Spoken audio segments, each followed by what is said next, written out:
Favourite type of coffee is black coffee, no milk, no sugar. Flat white, so it's quite strong. Ethiopian coffee in general. An Americano. Yeah, an Americano. On the high street, cafe culture has boomed.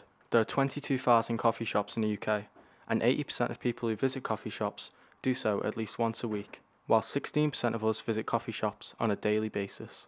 Many local communities have hidden gems of cafes and delis, such as Stolly's in the centre of Walsall Village. Despite the competitive nature of the industry, owner Nick Bowerman has found ways to ensure the success of his cafe in the market. I've been sort of taking notes every time I travelled somewhere. I took my book, wrote little notes in it, and if I saw something I liked or had some food that I liked, I wrote it in the book. If the staff are happy and the staff are relaxed, that will come across and the customers will be more relaxed and they'll enjoy their experience. We want to obviously try and please everybody, but we know that that's not at all possible. So we'll always do our best just to keep everyone happy and hope that everyone enjoys their experience. Midweek we probably get a lot of mothers with young children outside of school age, and it's a nice place for them to come and meet and relax, chat. I think those days are gone now, where the big chains is where people are drawn to.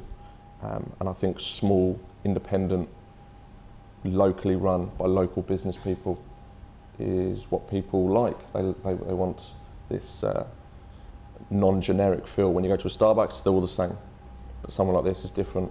The coffee market has grown exponentially to become one of the biggest industries in the world. Whereas some are content with pursuing the retail side of coffee, others make their livelihood through the difficult yet rewarding strategy of sourcing and selling of coffee beans to companies. We've grown massively over the last 3 years. So 3 years ago, it was Chris and I had just set up. Chris was still working in his old job, so it was just me in my study at home. We wanted to get the idea of bringing sort of neighbourhoods together, trying to get to know the people who we buy from and knowing them, working with them season after season. Get sent samples by exporters and importers. We taste green coffee probably every week.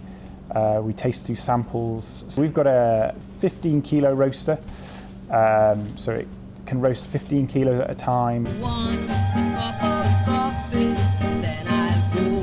It's kind of like exotic where coffee comes from, how it's grown, how it's produced.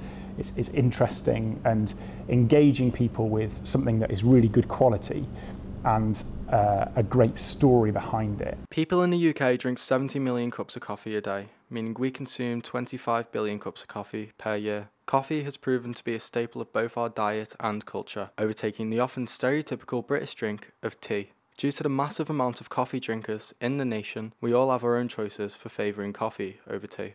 Coffee keeps me motivated, it helps me get my work done for school. Don't know much about history, don't know much biology. I like going to local cafes because they seem to have a lot more personality than the big chains. A good coffee shop's got to have good furniture, you've got to be comfy whilst you're drinking. Within the UK, 1 in 4 people will suffer from a mental health issue in the year. During difficult times such as these, it's important for communities to band together and support each other. And as some outlets have found, a strong component for connecting the community has been coffee. So we use a local independent supplier, which is what we use for most of our produce. You know, we try not to go to big chains, big firms. We try to keep the trade going locally. The suspended tea and coffee is set up for basically people who are in the early days of recovery or addiction and they, they may not be employed, might have issues with money. So getting a cup of tea or a coffee is even like a difficult thing for them. So people can make a donation to us, pay into the suspended tea and coffee fund, and that's there for anybody who's finding it hard just to get a tea or a coffee. Getting on with other people is where it's at. We're not built to stay alone, and isolation, as it's proved now time and time again, it's coming out that people who are isolated are the ones who are severely unwell, whether that's mentally or physically. But it's the people that aren't connecting with others who are suffering. Yeah, it is all about connection, it's all about community getting together, doing things and helping each other.